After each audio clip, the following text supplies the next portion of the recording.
Hey guys, welcome back to the Lit Mag Lab podcast. I'm Jazz Marie, aka Vevna Forrow. So, previously on the podcast, we were discussing rhymes, right?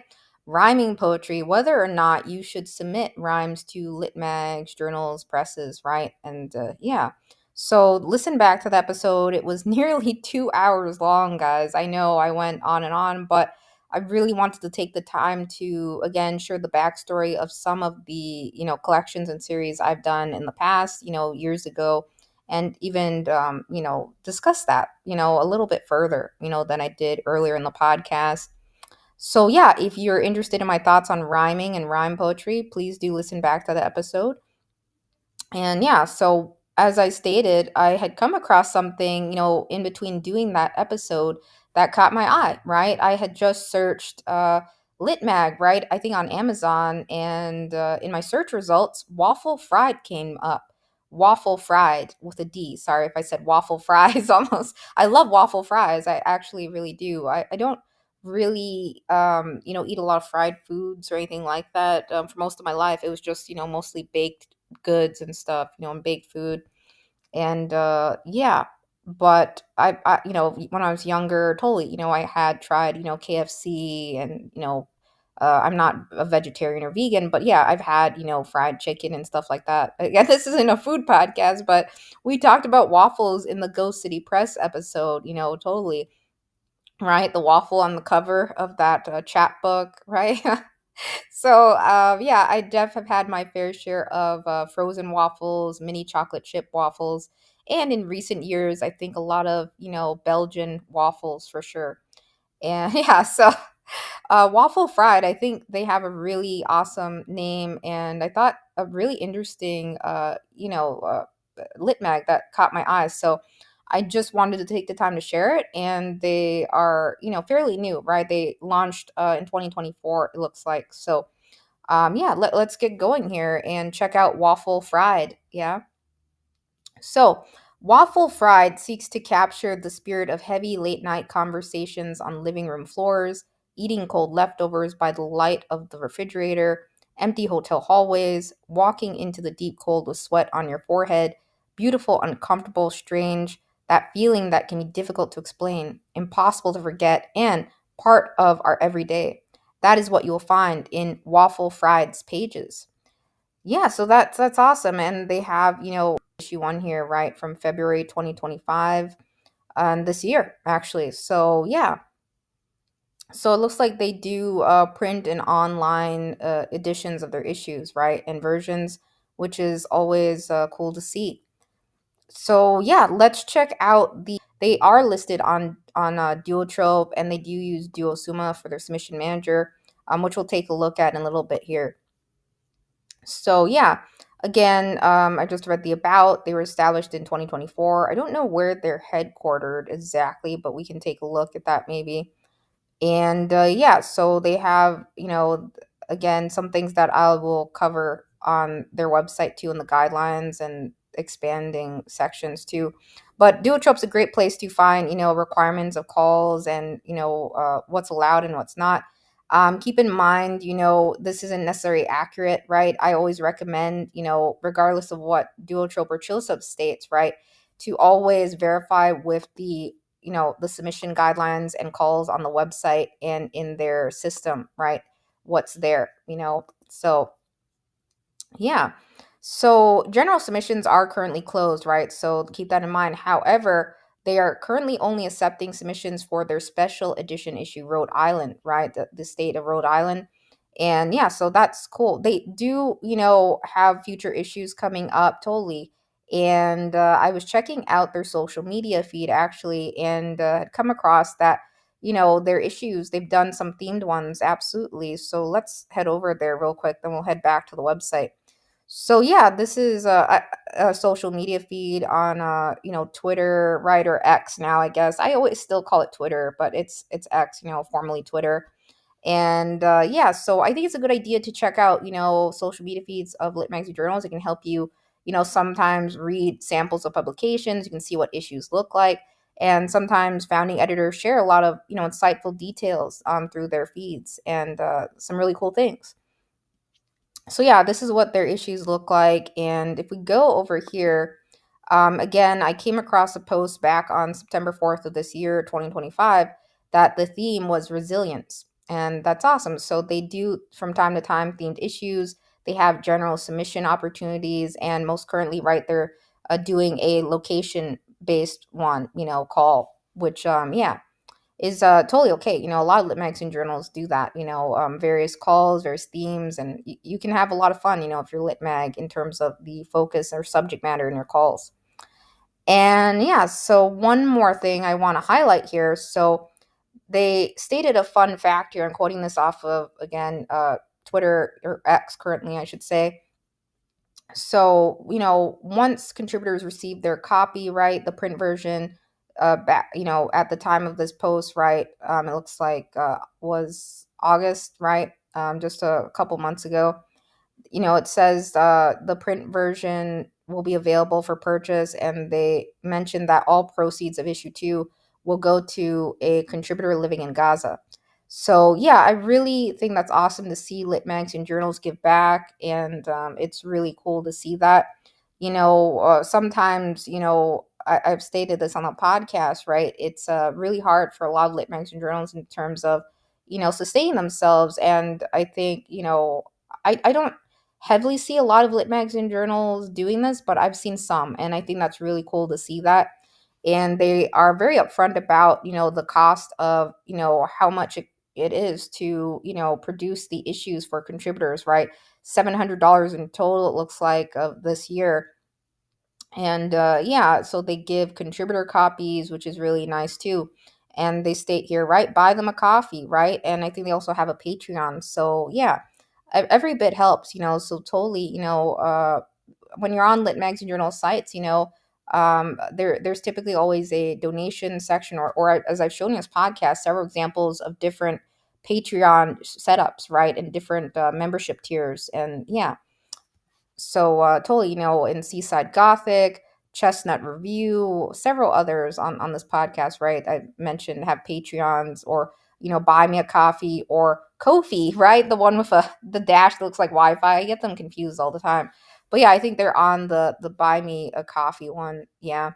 So yeah, I think they have really cool issues. It looks like they have just started recently, and yeah, so I'm glad I came across them on just browsing on Amazon. At the time I was doing took a break, paused in between the long rhyme episode I was doing, and then I was like, oh, that's really interesting. Particularly this. So I'll show you what I'm referring to. They have their about section here, right? The staff and yeah, the team of Waffle Fried. Kelsey Edwards is the editor in chief, and I don't always read editor bios or everyone on the staff, right? Things like that. But if it's one or two people running it, yeah, so from time to time I do read bios and share with you guys. Of course, you can see my screen, on the Spotify app or YouTube and elsewhere, but yeah, I'll take the time to read bios here, because it's a point I covered a little bit on the past episode that I wanted to, touch base on, right? So, yeah, Kelsey is a therapist by day and writer by every other time. Particularly, she is a passionate collector of partially filled notebooks and has been curating her collection since second grade. She might write a book one day. Her work has appeared in a number of literary magazines and journals here. So I won't read all of them off, but that's really awesome. And is forthcoming in Silly Goose Press, it states here. Yeah, and she had, a poem published in Raw Lit, which was nominated for a Pushcart Prize. She lives in Rhode Island. So yeah, they are, it looks like the Rhode Island, founded right out of Rhode Island. I've never been to Rhode Island, but I've, as far as that side of the US, right? I'm originally from Minnesota. I'm now in Nevada, have been since, 2017.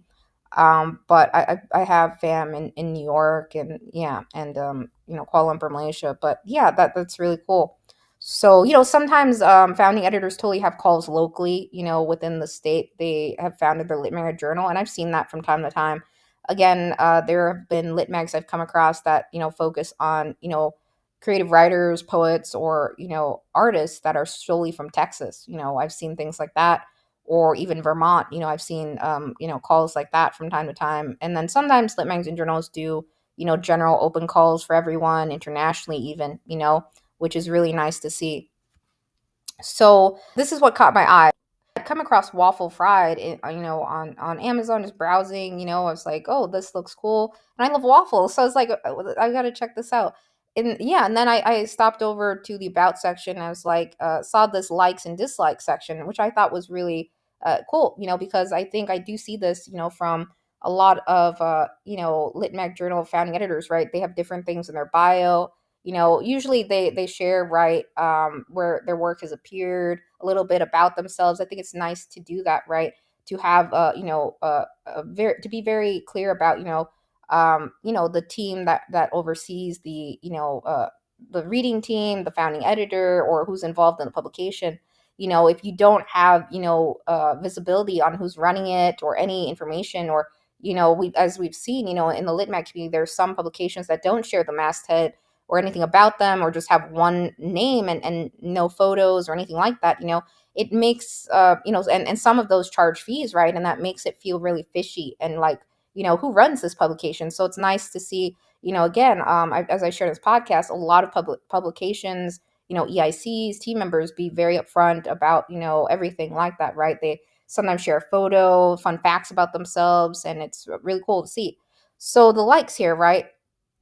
Prose poetry, memoir, experimental form, sans serif, gloomy rainy days, narwhals, politics, papusas, and pisco. So yeah, I as well would say I like definitely rainy days. And although there's not much rain where I am anymore, obviously, but there was a lot of rain, I think, more so this year than last year over in Nevada, which was interesting. Yeah, and then where I am anyways. And yeah, and I you know, have been a fan of, I would say I like pupusas for sure. I had a time where my dad bought nothing but these boxes of them. And I was like, I've eaten so many of these. Like, I think sometimes we get a brand or introduced to a food, and we eat it for quite some time, right? And I haven't had one in such a long time. Actually, I feel like getting some right now, and waffles, totally. So either waffle fries or some waffles. I mentioned that podcast, since I did the Go City Press episode. No, I haven't picked up waffles since then. But earlier in the year, yes, I did have this year quite a bit of like Belgian waffles, and with the syrup. It was really good. I don't like overly sweet waffles. It's kind of on the sugary side, but I did enjoy it for sure. Dislikes here. So long fiction, rhyming poetry, unless it's really strong writing. Okay, so yeah, it was just ironic because I was browsing right after I took a break in between that episode. Maybe you couldn't tell, but sometimes I pause it and then start recording again. And I was like, I wonder what shows up. Sometimes I just search Litmag and I see what recent results show up, and Waffle Fried had come up, and I was like, oh, check this out. And then I saw dislikes rhyming poetry unless it's really strong. And I was literally just talking about that on for the podcast, the other day.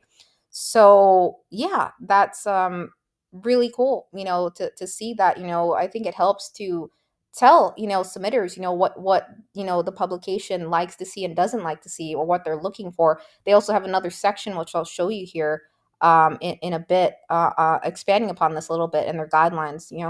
So yeah, that's really cool. So additionally into that, right, Kelsey has states here, right, long fiction, rhyming poetry unless it's really strong, Comic Sans, unnecessarily long bios, humidity, mannequins, days that feel like Friday but aren't, meetings that could have been emails. Yes, I agree with that. The last one especially.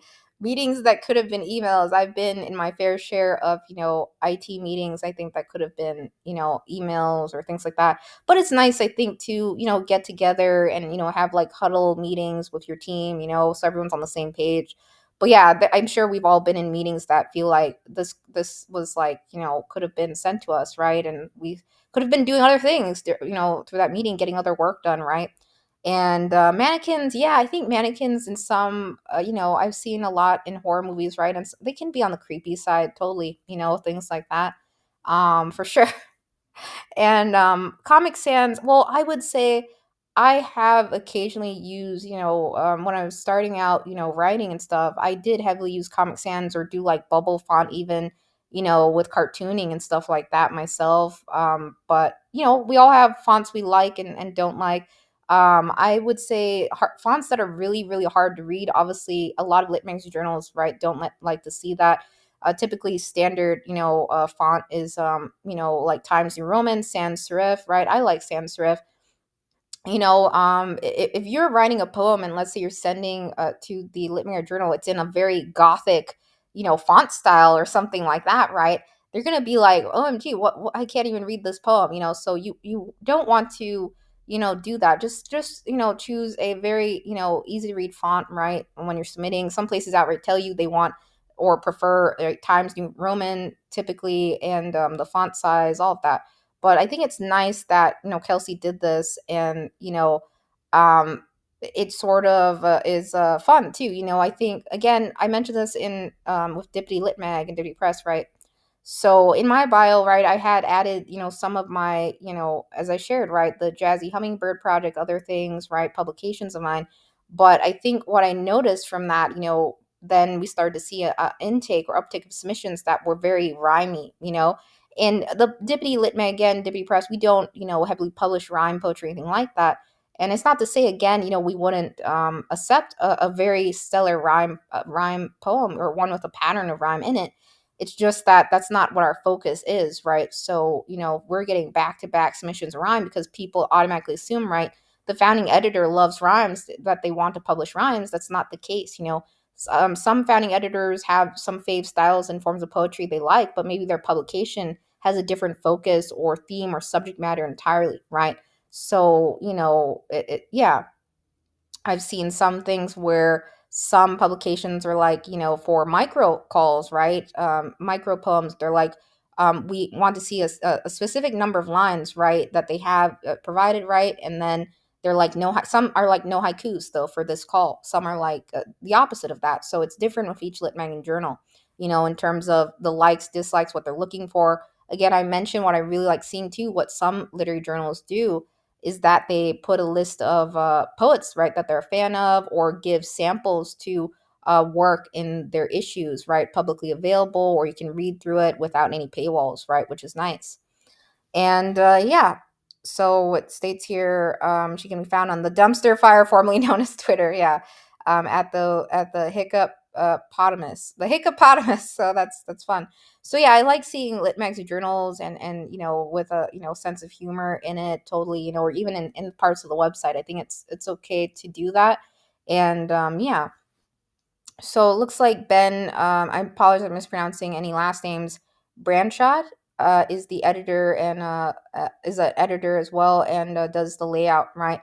So Ben is a labor union organizer, a photographer, and former editor and journalist at a small town newspaper. His literary work has appeared in a number of literary journals and magazine as well. Yeah, and yeah, appears. He also is a dad and has a young daughter, right? It states here who will either be the president of the United States or will be expelled from the country for treason or both. Oh, some humor there. In his free time, he plays flamenco guitar and takes pictures of people in places where they have no legal right to or expectation of privacy.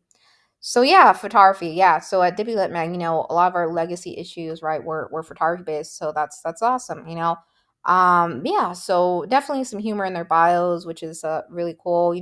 So yeah, here's again likes and dislikes. Yeah, so yeah, for Ben, like short poetry, blank verse, very poetic prose, red wine, blue cheese, stuffed olives, hyphenated compound adjectives, chess, uprooting his life biannually, dislikes capitalism, free trade, when people don't spell out numbers, 10 or fewer, and numbers, most fiction, bad dialogue, whoever, and yeah, so yeah, the president currently, right, and yeah.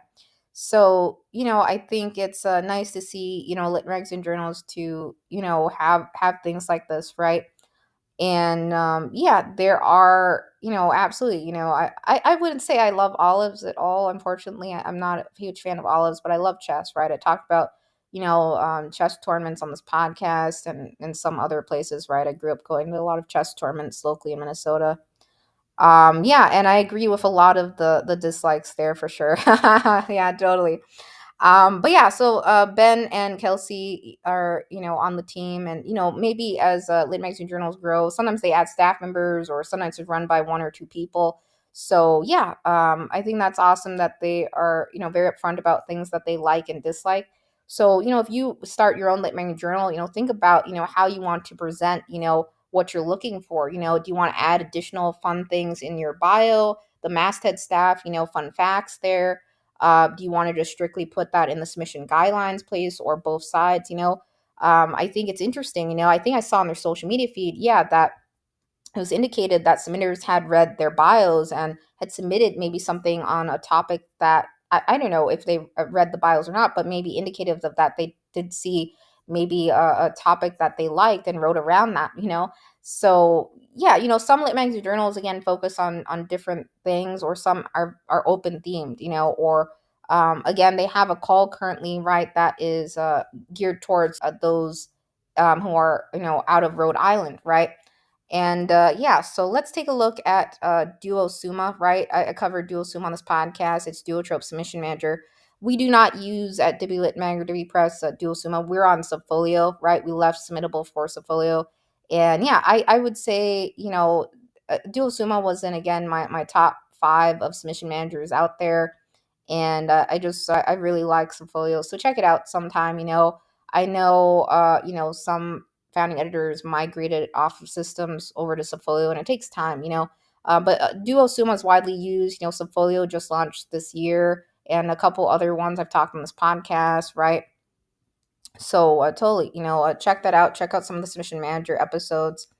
And yeah, so this is the call they have tied to Rhode Island, right? So are you from or living in Rhode Island? Oh my God, they are too, right? So yeah, so they're looking, right, for CNF, poetry, fiction, something else that they've forgotten to include here, right? Send us your artwork or photography. They want it all.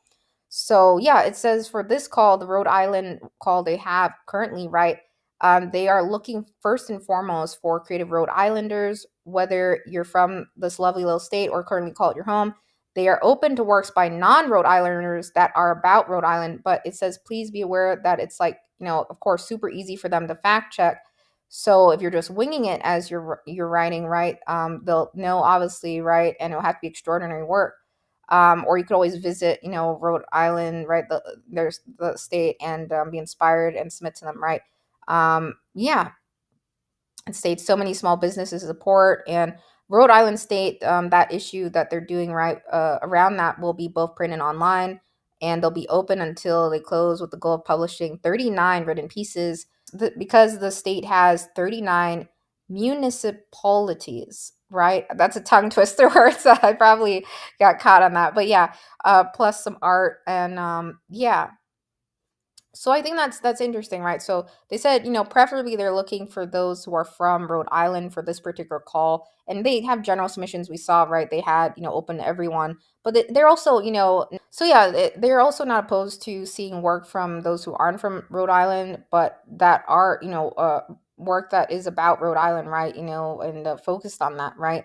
So again, so yeah, again, issue two, right? This was the other call they had, that's showing it's closed currently, right? That they did, right? So it was on resilience, right? And yeah, so they had different themed issues, and yeah, I think that's fun to do, absolutely. And they have a tip jar option, right? A lot of submission managers have that, right? Subfolio has a tip jar option. That's what I like about like Subfolio and Duo Suma, indicating that, right, submittable doesn't really have that cleanly integrated, right, in their submission manager to date. As of 2025, it's like you can set up additional check boxes, but it's not a dedicated thing like that for a lot of lit magazine journals that are on like the most basic plan or discount plan through the CLMP membership. But yeah, anyways, yeah, I think they have a really cool lit mag, right? So let's head back over to the website, and we'll go to submissions here. And I saw a spinning waffle. Yeah, so yeah, waffle fries. I haven't had them in such a long time, but I have had fries from time to time. I think I've had yucca fries, and sweet potato fries in recent years and stuff like that. But yeah, I've never had like deep fried waffles or anything like that, but yeah. Waffles are really awesome in my opinion, guys. I would say I love waffles overall. But so yeah. So here's their submissions section, right? So I'm just gonna quote off what they have here, right? So have you ever eaten cold waffle fries in your underwear at like 2 a.m.? No? Well, you should. So yeah, I have not personally, guys, obviously, but I have had my fair share of waffle fries. Yeah, that's for sure. Again, as I said earlier, so yeah, eating leftovers you've convinced yourself you'll heat up later and eat, but then just eat them by the light of the fridge. Though it's unclear why you're in your underwear, it's a wonderfully strange experience, and that's kind of what they're aiming for. A wonderfully strange experience, but in words and art. It says here, got a piece that doesn't quite fit elsewhere? They want to read it. Experimenting with format or style? Love it. Send it their way. They want, your abandoned words, your collection of phrases tucked away in your notes app, that strangely written but oddly elegant poem that doesn't play well with others. They're looking for hybrids, lyrics, prose, poetry, whatever you've got, they'll read within reason, it says here. So yeah. Again, general submissions are currently closed, but they have their Rhode Island issue that they have an open call for, and future issues, right? They announce it on their site, social media, right? Duotrope, right? Keeps track of that, but takes some time for the Duotrope team to update those listings. Chill subs, and that's another good place. Editors update, open calls, and yeah. So if we scroll further down here, they have what they're looking for, which is really nice. Besides, additionally in their bios, right, in the about section of the staff. So poetry, it states here, they love all types of poetry except forced rhyming and meter, right? So just an example, right? They outright, have a clear indication of what they're looking for, right? Nothing that is forced rhyming wise in terms of meter or anything like that. So yeah, I just wanted to give an example of, some lit magazine journals, right? Connected back to the past episode of what I was stating, right? Some places are, more specific on exactly what they're looking for, right? Like all types of poetry are great, but it shouldn't feel forced. Anything you do in your writing, it should feel like you're being, for the most part. I really love seeing when poets are vulnerable, open, and very creative. But again, I shared, the reasons why I was sort of in, for the most part, re-entering, right, the poetry world and community, in sort of a rhyming phase in my life for quite some time, for quite a few collections and series I've done personally. But, again, the sentences I have, and, if you look at, lit magazine journals and take the time to read them, again, they do not heavily publish rhyme poetry, right? But there are some absolutely out there that are more focused on that than others, or again, accept that more so. So yeah, it says send up to 3 poems. If all on the same document, please make it clear when a new poem begins. Please limit length to 1,500 words. Then there's creative nonfiction, CNF, right? They're looking for almost every type of CNF except academic pieces or critiques. They love lyric essays, memoir, personal essays. Please limit the length to 1,500 words. For fiction, they're interested in micro, flash fiction, and short stories. And it states here, being a small print edition magazine means they cannot, publish, right, your book. So, and yeah, it says, being a small print edition magazine, they can't publish, a book length, work or anything like that. So it says limit the length to 1,500 words. And yeah, I've seen that from time to time. Submitters sometimes don't read guidelines still, and they submit some rather, chunky books to us, very, very long beyond what's stated in our guidelines. So obviously, always read, the length requirements of lit magazine journals very, very carefully. That's first and foremost. Of course, I've covered this on the podcast several times. Visual art, so they love photography most of all, especially photography that includes people, consenting or in a public space. So, especially photography that includes people consenting or in a public place. They also love digital art, painting, calligraphy, mixed media, and graphic design. Absolutely no AI for visual art pieces, no exceptions. And it states here, if you're not sure which genre your work falls into, submit it as is what feels right to you. Pieces that blur the lines between genres are pretty cool, and they're not hung up on labels anyway. So for translations, it says they're fine. Interweaving English and another language is also fine. Formatting. So their submission manager is dual suma, right? And yeah, they accept Word doc files, PDF, JPEG, TIFF, and PNG files. And they're not picky about font, it states here, but it states here, for the love of God, do not use Comic Sans, right? Even if graphic design is your passion, reasonable font size, please, and preferably 1.5 or double space, right? So yeah, again, some lit magazine journals are very, very specific on fonts they prefer to see, or one font style that they absolutely do not want to see. So just be mindful about that, yeah. If a place isn't picky on font, but states, one font they don't want to see, don't send them that font. Read very carefully. Yeah, from time to time, I've seen submissions come through Dipty, right? The font is very an unusual choice, right? Or yeah, just be mindful about that. The fonts in lit magazine journals, that they prefer to see, or ones they don't want to. And it says, oh, by the way, they're looking for standalone pieces. It says, please only submit one piece per submission period, and do not submit another piece until you've heard back about the first one, right? Third person bio, 50 words max.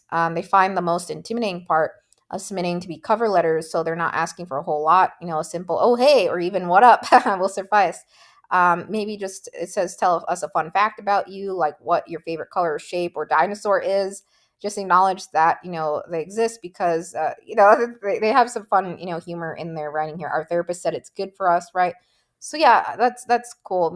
I like how Waffle Fried has everything, worded on their literary magazine website. It's very humorous, right? And I like seeing lit magazine journals that, do that in their guidelines, or, when you read something, it makes you laugh or smile. It puts a smile on your face, right? And yeah, I'm sure you guys know at Dippy Lit Mag, we love dinosaurs, right? For sure, right? And we have a couple things tied to that, right? Yeah, so yeah. Deets. Okay, so just expanding upon, their guidelines, additional things here, right? So yeah, it says, all right, folks, here are the details that they really, really need you to read, right? So artificial intelligence, AI, yes. So a lot of lit magazine journals, today have AI policies. If you're going to start a lit mag journal, just a reminder, you know, um, just to have that clearly stated somewhere, your AI policy, right? For the most part, a majority of lit magazine journals in the community do not accept AI work, okay? But there is a percentage out there that have some, I've seen some unusual things around that. But yeah, just make sure you have your AI policy visible, right? If you're going to say no AI, outright state that, like they have here, right? Um, you know, if you have ever, if a submitter ever leverages AI in any way or form, I think they should just be upfront about it. Like, they used AI, right? They shouldn't, conceal that or try to pass off, a poem that, wasn't created by them, human being, as theirs. It's not right to do that. It's not, it's morally wrong in my opinion. And a lot of founding editors will say the same thing. AI, I think, is has hurt, a lot of artists and writers. I think it's really lovely when something is created from scratch, and really beautiful overall. So yeah, but they state here, if you do happen to include AI as part of your piece, and there's a genuine purpose that it serves, just disclose it, right, with your submission. Other than genuine, necessary, brief use, absolutely no AI, right? And then absolutely no hate, right? Yeah, that's a typical, standard things here I'm seeing in their guidelines. Yeah, so no, nothing tied towards hate or discrimination, nothing, attacking anyone of anything like that, right? And work that violates that, right? Editors aren't going to read that at all. They're going to disregard it, and submitters may be, banned, if you do anything like that, right? So yeah, that's why I again, Subfolio, right? Some submission management systems like that, right? They have a good moderation features where you can flag things, mark things, in terms of that, things of that nature, or even things along the lines of harassment, which happens to some editors, or get some rather nasty, upset messages, or some rather really bizarre things sometimes, when others get upset too. But yeah, NSFW, yeah, so they're not really into reading super NSFW pieces, not safe for work pieces. Swearing is fine, but they're not interested in smut or gratuitous violence, especially sexual violence. They state here, right, content warnings, right? Yeah, and yeah, it states here they're people, and because they're people, they've lived through some shit, right? Yeah. So I typically don't curse on podcasts a whole bunch on this one particularly, but I've cursed in my work too, and from time to time, and at Dippity, right, we totally have published work that has, cursing in it. But it's important, very sensitive topic, right? I think if you're going to write around some topics, right, but very, obviously, right, trigger warnings, right? What we've done at Dippy Lit Mag typically, even for readers, is to put a trigger warning in advance.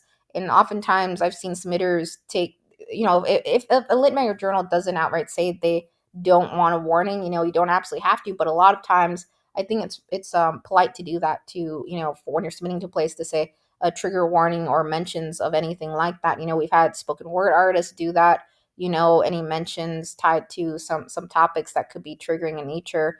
And yeah, and content warnings, are, most places don't require them, but some places do state, please do, absolutely. Yeah. So, if you're not sure, or if it's something, that you think might be needed, in terms of sensitive topics, totally just add it in there, before the start of your piece, as a submitter, I'm saying, if you're listening to this, some who are starting lit magazine journalists, I think, are listening to this podcast too, and others. So I'm just trying to, cover some reminders about, when you're creating your own guidelines and things to think about, Unpublished pieces only, please. It says they're reasonable, though. So if it appeared on social media or blog, they'll consider it, but please disclose this when you submit. Yeah. On simultaneous submissions, so it says, yes, definitely, the writers, they get it. Send your work out in the universe, but please notify them if it's been accepted elsewhere. Editing, so they're not looking for perfection, but it says send them work that you want out in the world. A couple of spelling or minor grammatical mistakes, understandable, but work that requires significant editing will not be published. And yeah, that's pretty typical. Yeah. Compensation, so published authors and artists will receive a print edition of the issue they are published in. They're hoping to be able to compensate contributors in the future, but unfortunately aren't able to right now. And resubmitting. So if your piece was not accepted at Waffle Fried, right, it says please wait 1 month before submitting again, unless specifically requested. Do not submit a piece that has already been turned down but edited. They understand that rejections suck, and they try to include feedback or personal response rather than those form rejections that can sometimes extra suck and trigger imposter syndrome and rejection sensitivity.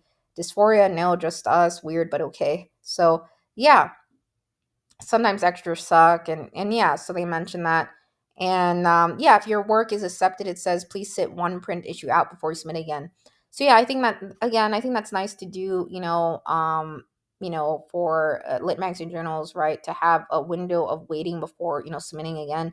And yeah, we've at Dippy Lit Mag, when we started out our legacy issues, right, yeah, we had some recurring contributors from other issues, right, participated, had work selected, right, and we did, blind anonymous reading, right, and things like that. So, over cover letters, we don't see that at all, right? Our reading team for majority of calls, and things like that. But yeah, I think, we sort of have, in our restructuring and relaunch, right, so yeah, waiting about a month before, submitting again. I think if you submit back and back and back, right, you're not, and you keep getting declines of a place, right, that's not, giving the place time to really, that's bombarding them, in a sense. And also, I think you need time to, reflect back on maybe why you got a piece rejected, right, to maybe think about, how you're going to, maybe create a new piece that entirely, right, maybe different from when you submitted to them, or to think about and reflect on that. And yeah, some places like Scraps, right, have you reflect on rejections when you're submitting a piece that got rejected quite a bit, right? And I think if you're, keep submitting to a place right after, 24 hours after a decline, right away, that's too quick. I think you need to, and I was in the habit of that when I started submitting to lit magazine journals, right? Or, early on, I would get a decline, and then it'd be like, I would try again, as quickly as possible right away, without waiting like a month or anything like that. And that wasn't good at all to do. So don't do that. Wait a bit, so now I totally, if a place is a requirement, I totally respect that. And I waited out, a couple months even before trying to a place again, or circle back to a place, maybe in the following year, that I had a decline from, that's totally okay. But some places, yeah, I think it's a good idea to determine the policy you want to have about others who, want to submit again or partake in other calls or print issues. How long, do they have to wait at all to submit again or partake in future issues, right? Or can they partake in other calls outside of that you have? Maybe it's spoken word or, other things, right? Yeah. Other types of calls. Every place is a little bit different there. They published under First North American serial rights, and all that they ask is that you credit Waffle Fried as the first publisher when submitting or posting elsewhere. Yeah. So, yeah, that's pretty much it on yeah. So that's their guidelines, the deets, and the what they're looking for. So I hoped it helped, me reading these out for you guys. I know most episodes average like an hour when I go through and read this, but I think it helps, to talk through. I think it helps though to talk through guidelines and website layout and design and stuff. So, they have a really clean website. Everything's easy to find. I'd say they just started out, right? So I'm sure, some places when they grow and grow and grow, right, they add a search function of some kind, and things like that. So let's check out their online edition poetry here. And I think I read that, on social media, right, they have a ebook version, right? And then they have a print edition, right? So on this podcast, right, I talked about various places that, have, no cost to you to as a publisher or founding editor to distribute, digital issues or even ebook versions of publications, right? Brie, right, episode 84. And then there are a couple, very few out there, but some digital magazine subscription platforms, right?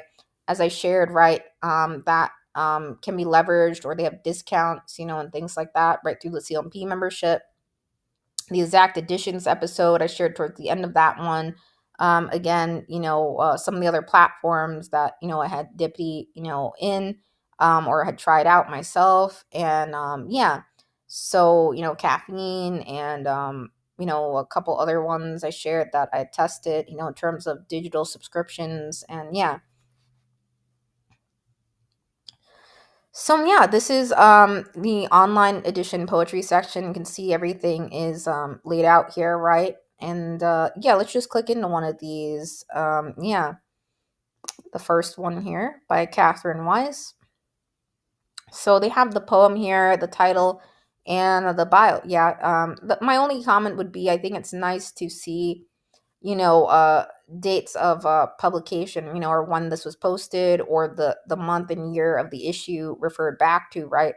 I think it's beneficial for others to see, the date of publications, or even if a publisher, right, or founding editor, right, nominates work for like Pushcart or Best of the Net or some of the other nomination events, right, that I mentioned or covered in the recent article, right, out on Substack.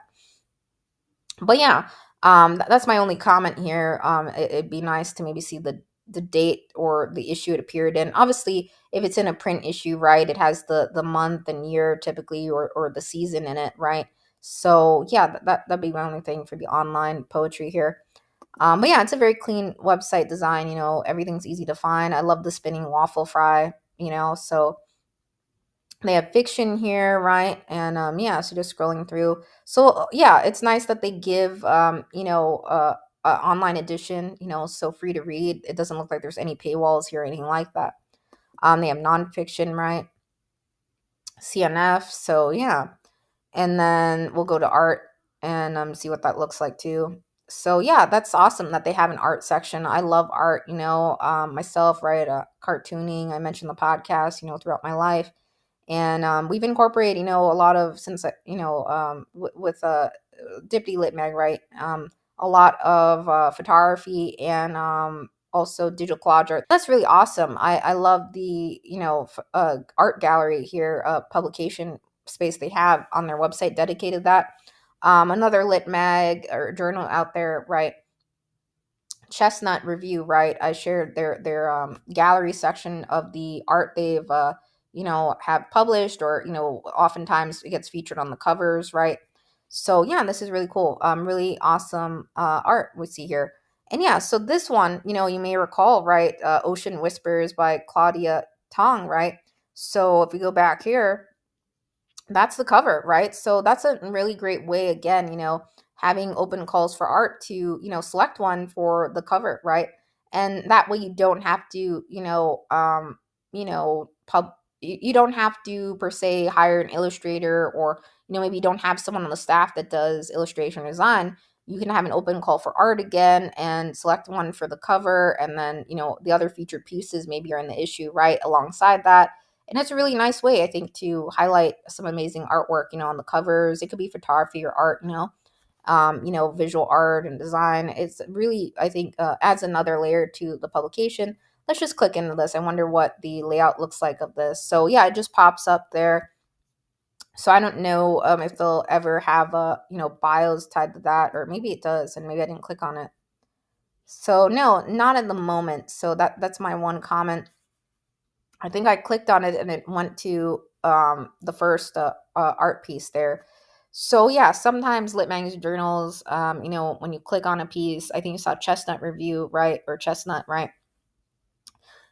It would have the bio of the artist, and then the information about the artwork, or what led up to its creation, or the inspiration behind it, or maybe it's dedicated to someone, something like that. But yeah, I haven't seen their issues or anything like that. Sometimes in issues, lit magazine journals also, feature that there, versus online. So yeah. Anyways, really love that they have an art section, and yeah, I love seeing lit magazine journals that have art sections. I love seeing different art styles and things like that. So that's very cool. So that's pretty much it. Poetry, fiction, nonfiction, art. That are their sections on their site. So yeah, and yeah, so they have a shop here, right? And totally, over time, as I've shared on this podcast, I've seen a lot of lit magazine journals over the years as they, grow, or you know, keep running, right? They gradually make updates to their site, they evolve it, they make some changes, and yeah, so yeah, they have a merch shop. A lot of lit magazine journals have a merch shop. It helps, every bit helps, merch items. It could be stickers, mugs, t-shirts in this case, and it looks like they have t-shirts here for 17.98, and I think this ties back to, the art, right, that we just saw, right? So this piece here by Anna Kirby, right? I go in and out of sleep to pass the time. So yeah, I love the titles of some of these art pieces, absolutely. And yeah, so yeah, so it states here, right, all proceeds offset printing and web hosting costs, or are forwarded to the artist, which is nice. I think that's really cool that they do that. And yeah, they have stickers, right? Waffle Fried, a lit mag sticker, and then they have an FAI art sticker there. So yeah, again, I shared my thoughts on AI art on this podcast, right? I've always been a traditional artist and things like that, and then in recent years, I've done a lot of digital collage art, and yeah, and video design and editing and things like that. But yeah, I love traditional art. I love original photography. Art created by humans, writing created by humans. Absolutely. They have apparel, right? A little bit more here. Waffle Fried hoodie. Waffle Fried beanie, right? And yeah, very fun items, and tied back to the issue cover, a tote, a journal, and yeah, yeah. And then they have, I think it says, Kelsey, this is in the store for you. So they have something that was yeah, that was placed there for Kelsey there. It looks like yeah, that was set up. So that's hilarious. Yeah. So they absolutely, I like seeing literary magazines that, emphasize that they have fun with it. Maybe it's indicative in their guidelines, or, again, puts a smile on your face. And yeah. So I think they have a really nice setup thus far. They were just founded in 2024, and it looks like again, I think, right, issue one, right? If I recall right, go to the homepage. I love that spinning waffle fry, guys. I feel like we should get something spinning, like a loading something on our page too. Would it be chocolate chip cookies, guys? I know. I'm trying to think of my favorite food in existence. It's really hard to pick just one pizza. Maybe floating pizza, guys. I think I would do floating pizza, spinning and loading like that. Sorry, I know. And I still haven't covered any food lit mags or journals. Okay, I might have to try it, fit it in this week and cover one that's a food focus lit mag or journal for fun. Because I've been talking about food on some of these episodes, and maybe sorry if I'm making you hungry, but if you love waffles and I made you hungry, I'm sorry, but go get some waffles, right? I mentioned that on the other podcast. So yeah, anyways, issue one, yeah, February 2025, it looks like they released that. And issue two, right, I think that showed um that was right, resilience, right? Issue one from February 2025 was longing, issue two was resilience, right? And they just, I think, right, I think that was released. So I think eventually they'll probably add, a section maybe tied to you know, so yeah, they do have a purchase print edition, section here that this takes you out to Amazon. Anyways, yeah. So yeah, they have a purchase print edition here, which is nice, right? So both online editions are available, and then eventually, right, and then purchase print edition, and they do both an ebook and a print version, right? So I think I saw the Kindle version or ebook was $2.99, and then the print one was $15. And yeah, every lit mag and journal is priced a little bit differently. I think I saw it was 63 pages, right? So yeah, take some time, if you're gonna do a print issues and things like that, typically, I've seen the longer an issue is, or if it has a lot of, full color in it or things like that, obviously costs go up with that, and things like that. Or the higher the page count, the more pricier it is. I discussed on this podcast, especially in some digital subscription platforms, they look at that, your page count, across your issues. Some platforms aren't free to be a part of for digital issues, and some things aren't. But yeah, listen, if you're interested, listen earlier back to those episodes, right? If you're an editor listening to this or looking to start a Lit My Journal, there are a couple episodes where I cover, right, print and digital subscriptions and also various platforms, Zact editions, right, caffeine, and Brie, right? So that helps, with ebook distribution out to libraries and schools a bit further to marketplace, and they give 100% back to, the publishers for Brie. Some of the other ones I mentioned, right, they do a 70-30 split or 60-40 split, sales and stuff. But anyways, yeah, I typically don't see a lot of Kindle sales, but from time to time we do have some, on other, at Dippy Press anyway. More so, I've seen others occasionally pick up some PDF versions that we used to have, but yeah, we're restructuring things, and yeah, for the most part, I think a lot of others always love print versions, to pick up still to today. And it's really nice, Waffle Fried, right? They give contributors, a copy of the issue, right? And I think that's really awesome. And also, right, again, a reminder, they in one of their issues, right, they gave back to, a contributor. Even, it went, all proceeds went to them, sales of it, which is really cool. They do have a Discord. A lot of lit magazine journalists have Discord. It's a great place to, ask questions. Sometimes, we have a Discord too. Others hop in, ask questions that they have or want something clarified. Or it's good for, typically we just use it predominantly for our team, and things like that, right? A lot of lit magazine journals do that, and Chill Subs has a Discord channel as well for, submission calls and things like that. I covered that on one article of Substack. They have a blog post about how to join, the Chill Subs Discord too. Yeah. So yeah, that's pretty much it. That's Waffle Fried. Yeah. I think they have a really awesome name, for a literary magazine. And I think, when I, submit to literary magazines and journals myself, guys, from time to time, once in a blue moon, as I said multiple times, yeah, I'm drawn, I think, to some really fun names, absolutely. And they remind me of things in my life, totally, as I shared in this podcast, yeah, I'm a fan of waffles in general, and waffle fries, I think, are awesome. I personally, my favorite fries in the world, I'm someone who likes a basic French fry, I think, from time to time. And more recently, my fam has been eating a lot of actually yucca fries or yucca fries. More recently, though, I think my fam has been having a lot of yucca fries, yeah, I sometimes say yucca accidentally. I think yucca, but I think it's yucca, right? Yucca fries. But yeah, we've had a lot of those recently, and I've had, over the years as a kid growing up, right? Hush puppies. I was really into hush puppies sometimes. And yeah, but I love a basic French fry, from time to time. I think at one point in time, yeah, I had some.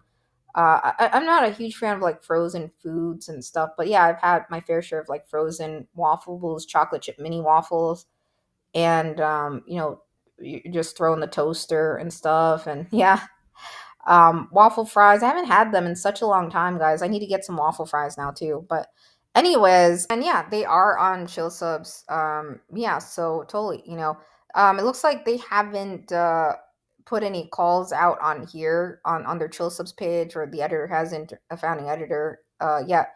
So yeah, it looks like they do have a chill subs page, by the way. And there are no calls though here, or any stats quite yet tracked, but I think eventually there will be, over time. And yeah, so anyways, yeah, so it's good to have, chill subs profile, right? And sometimes editors will totally place the calls out here, as I showed you on the podcast, right? Yeah, so that's not necessarily true. Again, it says no open calls, but they do have an open call Rhode Island one, right? And then duotrope, same thing, right? That's not accurate, so always verify on the site, their submission managers, what open calls are currently happening, if general submissions are closed or other calls are available, right? So yeah, so that's Waffle Fried, yeah, literary magazine. That's pretty much it. Gave you a tour of their site, discussed their guidelines again.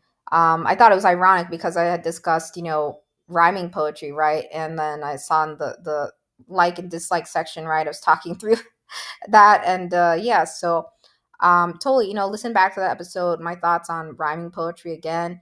And this was just, again, a spotlight episode. Waffle Fried, I thought they had a really cool vibe to them, it seems like, and totally pick up some of their issues. And they have, it looks like, a buy me a coffee. It's not the one that looks like Wi-Fi, guys, or Kofi, right? It's literally just buy me a coffee. I always get those mixed up, guys, I'm so sorry. But yeah, so they have a buy me a coffee page, it looks like here. And I think when I first went to the site, it says they're hemorrhaging money, so or something. It had a joke in the pop-up, I think. So yeah. Yeah, so yeah, they have a support, which is nice, I think, in the corner here. And yeah, I had something like that on our site, with the Dippity, right, for a while, but we had Give Butter, right? Discontinued that. And yeah, and then went back to just, Kofi, right? Um, and yeah, and I tried a couple different platforms, and we also are using Raisely now too. But yeah, so in terms of donations and stuff, I typically saw, I share in this podcast, uh, you know, poets or writers or submitters or artists and photographers would typically do that through the submission man system, mostly, for the most part, or leave an additional tip, or things like that. Like, we're using Subfolio currently. We moved off of Submittable. It's been great. And yeah, so we get tips through there. And yeah, you saw through Duosuma, right? Waffle Fried has an optional tip jar option, which is nice. Tips should never be required or anything like that. We've seen on this podcast I shared some places that had some weird, things like that, where they're saying, oh, tips are required, for, when rather they should have specified they had a submission fee, right? But yeah, Waffle Fried, right? There's no fee to submit, it looks like, or anything like that, as of 2025. And they have, it looks like, some really cool calls, theme calls. I think are fun. At Dippy Lit Mag, we've done all kinds of theme calls with our legacy print issues, the past ones. And going forward, we're restructuring things, based on how things go, right, the next couple of months. So that's pretty much it. Check out Waffle Fried. I'm sure they'll have more calls open in the near future. One to watch and check out, totally, and bookmark. So yeah, pick up some of their issues. And yeah, I think it's nice that they are on social media, right? I think they have an Instagram account too, where they shared a poem I saw. And then yeah, they're on, I don't know if they're on Blue Sky, but yeah, I didn't check that. But anyways, you know yeah, that's pretty much it. So I think their publication looks very cool. I haven't picked up any issues myself on some of the ones I'm covering, right? Totally. But just trying to share some publications from time to time, or lit magazine journals that have launched fairly recently, a mix between some that have been around a while and some that haven't, and just share, about them and talk around their site design, their guidelines, things to remember, if you're starting your own or as a submitter to look out for, right? So yeah, I hope this episode helped you, and it was pretty long again, but most of the episodes are just I think it helps to talk through it, talk through guidelines and to do this. I don't know, I think it's fun too. I've come across just browsing, through this, a lot of things too, in terms of lit magazine journals, some very cool ones. Waffle Fried, yeah. So I love waffle fries, and yeah, I think they have a very nice site, clean site to date. Again, my comments would be just again the date, of the publication, and thus maybe a search, maybe someday or something like that, and yeah, and the art gallery, I think it'd be nice, maybe some additional. It's cool when you learn a little bit more about behind an artwork, but not always required. I know some places just feature the art and then maybe discuss it further in issues and things like that. So but yeah, those are my only comments. Again, it's really awesome. They offer, print and digital edition, and they also, you know, um, you know, give contributors copies, right? Yeah. With the, CLMP membership, right? If you're unable to, if you have that membership, right? Just an example. I don't know if they are with CLMP or not, but anyways, with the CLMP membership, right, a benefit of that, right, is getting discounts on things like with Dual Summa and, Subfolio, various submission management systems, right, DAPL and Submittable even, things like that. And yeah, you know, and yeah, so they do have a Patreon again. Yeah, there's nothing quite there yet, but I'm sure they will, add more to this. They have, it looks like it says two members, one paid member. So yeah, it takes some time to, gradually grow a lit matter journal. And yeah, so they're one that is fairly new that caught my eye. So I just wanted to talk about their site and discuss some things, and yeah, not necessarily always covering lit magazine journals that have been around, 20 years or 10, 15 years, right? I think it's fun to share some new ones, totally. And yeah, that have a really cool vibe. I think Waffle Fried, is a good example of, having, injecting, humor into maybe, the writing or the overview of your lit magazine journal, and, being very lighthearted and humorous a little bit. I like seeing that from lit magazine journals, and yeah, I think and names again of lit magazine journals, right? I think that really draws others in. Maybe it's a name that reminds them of something in their life that they love, or yeah, or maybe it's tied to a food, right, or something like that, right? Cake Zine is one out there. I don't know if I'll cover them on the podcast. There are several others, but some rather cool focuses, food themed ones. Waffle Fried, right? They don't focus on food, but I think it's who knows, they may have sometimes lit magazine journals do different themes again, but just because the lit magazine journal, right, has food in its name doesn't mean they necessarily focus on food, as always, just a reminder. Same thing with like Ghost City Press, right? They don't focus on ghost or the paranormal or things like that. names aren't always indicative of a subject matter, right, that a lit magazine journal focuses on. But yeah, sometimes lit magazine journals, their name indicates, right, what their theme or focus is on. Typically, I've seen that of a lot of horror lit magazine journals and other ones totally out there, but not always the case, right? So again, totally have fun with like creating the name of your lit magazine journal, just taking into consideration some of the things I said on episodes of like whether or not you should trademark the name of your literary magazine or journal, and some things to take into consideration when you're creating your name. And yeah, again, the various listing places that are available, to share about open calls, the various platforms for getting digital issues out there more in different platforms, and the ways to do that. And yeah, so overall, yeah, Waffle Fried, I think, has a very nice layout thus far that I've seen, and looking forward to seeing them grow and evolve a bit further, issues, and continue. Absolutely. So check them out, pick up issues, totally helps to, with a lot of lit journals, right? Buy coffee, Patreon. So check them out. And yeah, Again, just a reminder, right? They don't appear to be open to, again, general submissions right now, but probably in the future at some point in time.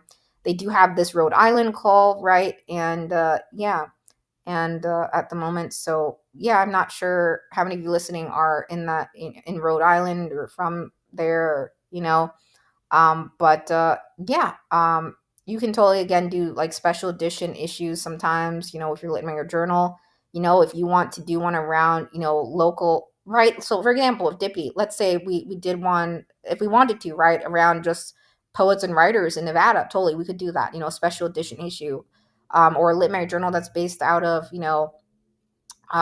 just an example, Japan, there's some that strictly have a call sometimes, that's not for international submissions, that's for, just those who are, from Japan or even Australia, I mentioned, right, that are just from Australia, right, or, live there, reside there, right.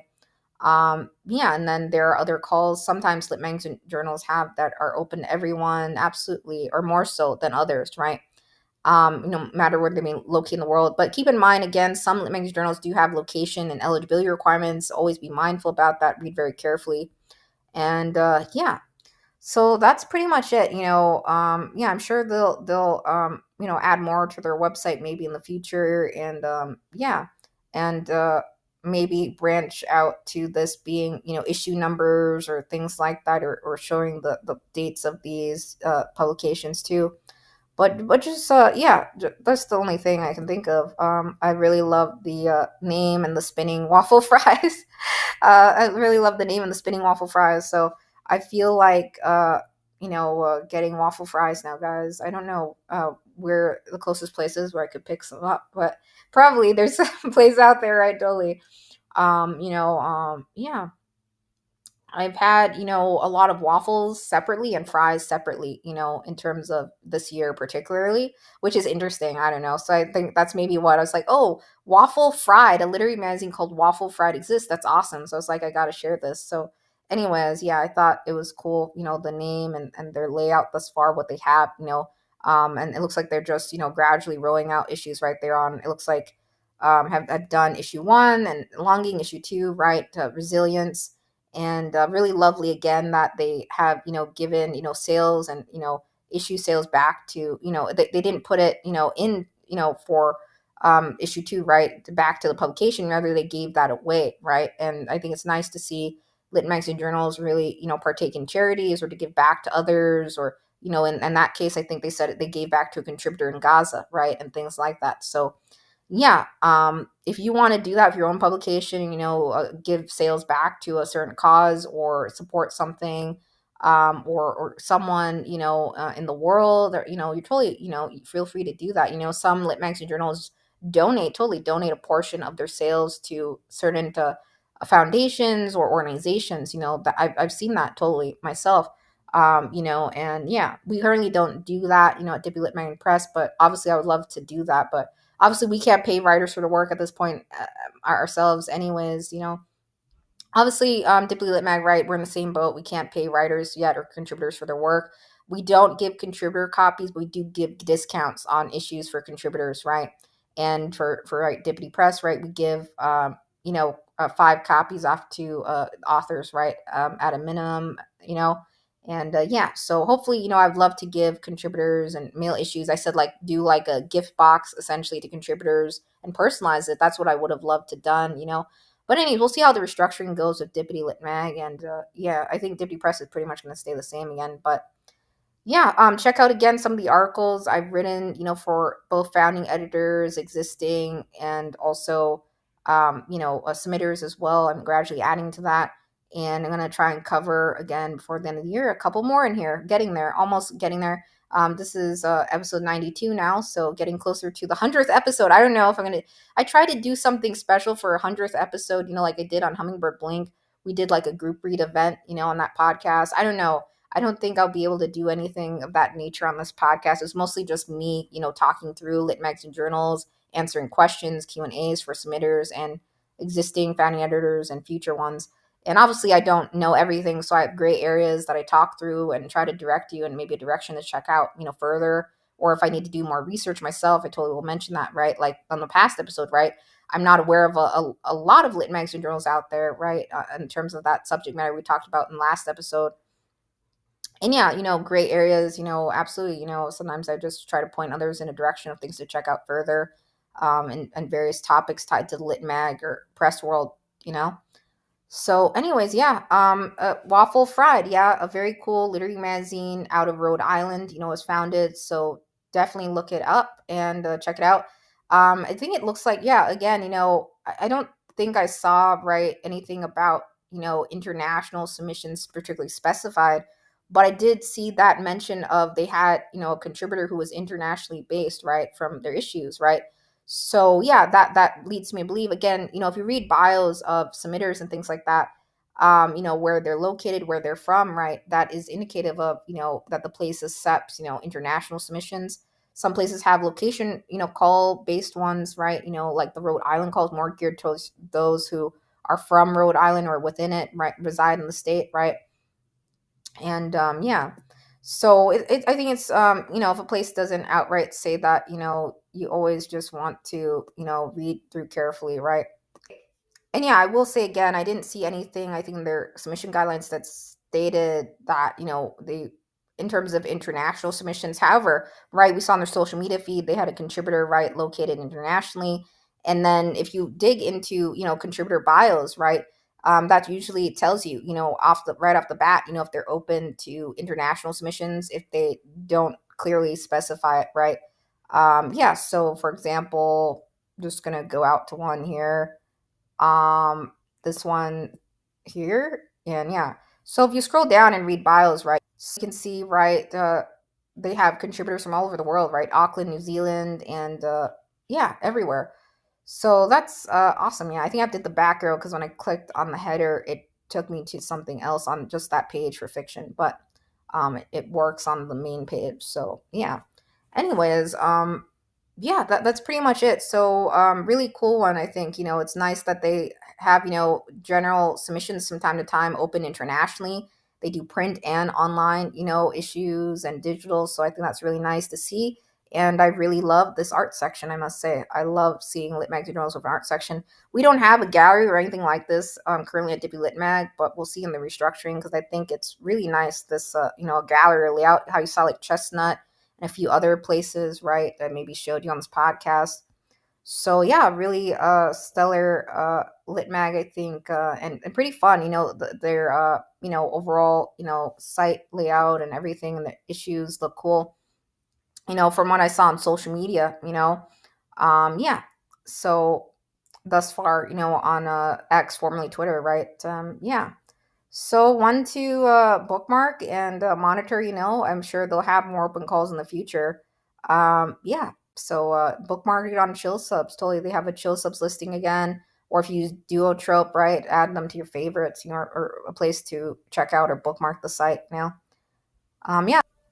And just one more thing, real quick. Just remembered. So on Waffle Fried submissions page here, right? So I didn't see anything indicating, if I recall, the response time back or the average time here on their website. But maybe they'll add that someday. Yeah. I do, see stats on, if we go out to, they use again, Duosuma, part of Duotrope's, Duotrope submission manager, right? So Duotrope, right, they're listing. If you scroll to the bottom of a Duotrope listing, right, all the way to the bottom here, I haven't really showed you this a bunch on, Duotrope, until, make a chill subs account. I highly recommend it. Make a Duotrope account. Yeah, a lot of writers, artists, right? They have, I would say chill subs, Duotrope accounts, and yeah, other submission managers out there like Subfolio, like Dippity uses, right? It doesn't take too long to just quickly create an account. Some of these platforms that show you stats, that let you bookmark and favorite publications, or even see what calls are open, or nearing deadlines, or receive notifications on them. Some submission managers like Subfolio and other ones let you follow a publication, get notified on calls, some cool things like that.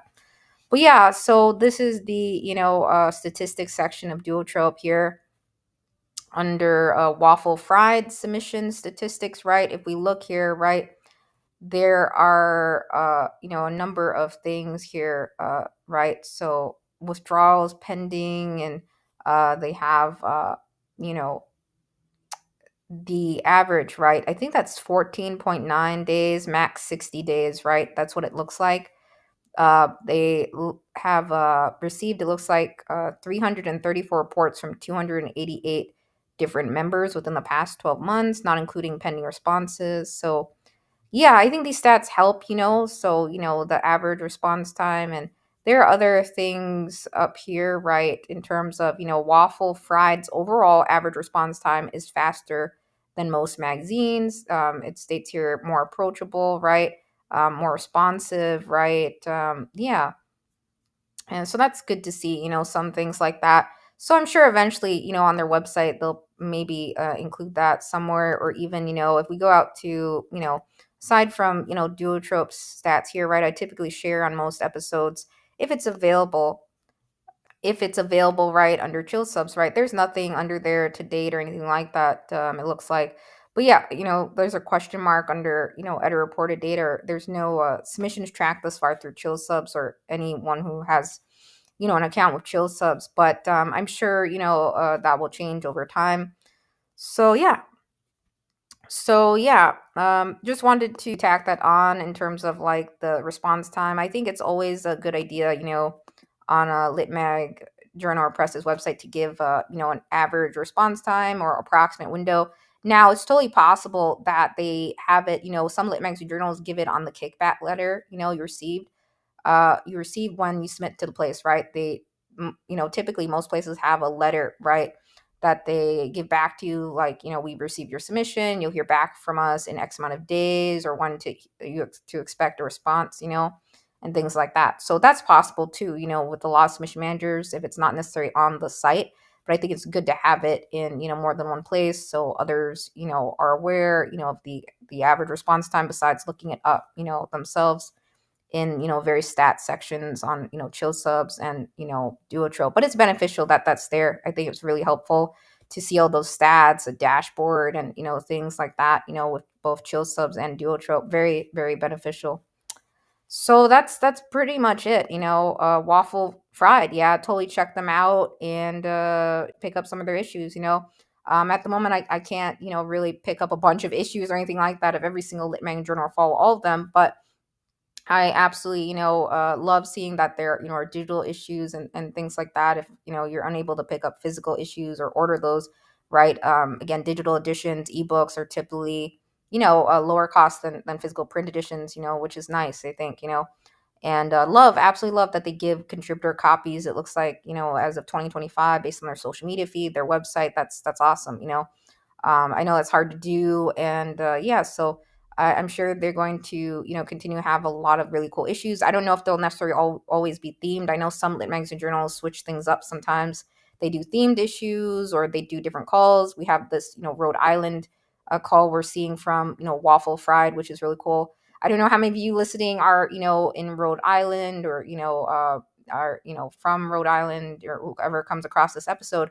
But yeah, and I think, again, some calls are open until they fill the issue, right? They have a specific number, right? If I call 39 for that issue, and I don't know if that's a set number across all of their issues, but yeah, I think it's a good idea to, have, again, a dedicated amount for each issue, and to have a consistent page count and sections across your issues again. So just some things to think about, and that's it. So bye, guys, and yeah, totally want to bookmark and look out for future calls, that they will have, down the road. Yeah, no fees to submit to them at all, right? As of 2025 or anything like that. They give contributor copies, they have online editions to read, so yeah. Totally check out, more of their future calls down the road when they open back up to everyone in terms of general submissions. And it looks like occasionally they have some really cool, special themed calls too, and additions that they do. So yeah, take care, guys, and bye. Yeah, grab some waffle fries soon. Yeah, totally. Yeah, I definitely I'm thinking about it. I was just browsing online actually, a little bit on my phone for some waffle fries. Yeah, it's like, and I was thinking about waffle chips and other things. So, anyways, yeah, we talk a lot about movies and food on this podcast, although it's geared towards lit magazine journals, I guess. Yeah, but yeah, I absolutely, love seeing lit magazine journals with very creative names and very distinct and unique issues, and things like that. So just trying to share a couple different ones again, of some new ones from time to time, established in the last couple of years, and then some older ones, mix on this podcast from time to time, and just point out some things, that I think about while browsing. I think it helps. So yeah, bye. P.S. guys, I know I said bye, but I just wanted to share, in the midst of, completing the episode, right, the following morning, I just went on their site and it was red. So I was like, oh, that's awesome. So yeah, they are, actively updating their site and, things like that. So they have issue 2 resilience from August 2025. I think that's now available. And yeah, their issues look like they're, in print are about 15 bucks. They do, aside from, right, I shared, right, issue 1 you saw on screen, right, which was Longing from February 2025. So, yeah, I think it's, again, stated they were founded in 2024, but maybe they didn't start, releasing issues till 2025. Yeah. And yeah, so, and just one more thing. So they do have these cool $5 flash editions they do, which consist of short fiction and creative nonfiction. And yeah, which I think that's really nice. Like a $5, I think it's a paperback issue. So just wanted to tack that on. I thought that was really cool, that they have, a separate edition for that. And yeah, so that's Waffle Fried. Yeah, yeah. So I just wanted to share that. Sometimes, lit magazine journals, they, sometimes they compile all the submissions together, or they do, separate, spin-off issues and editions too. I'm sure you saw that, I think, with Chestnut, right, on this podcast.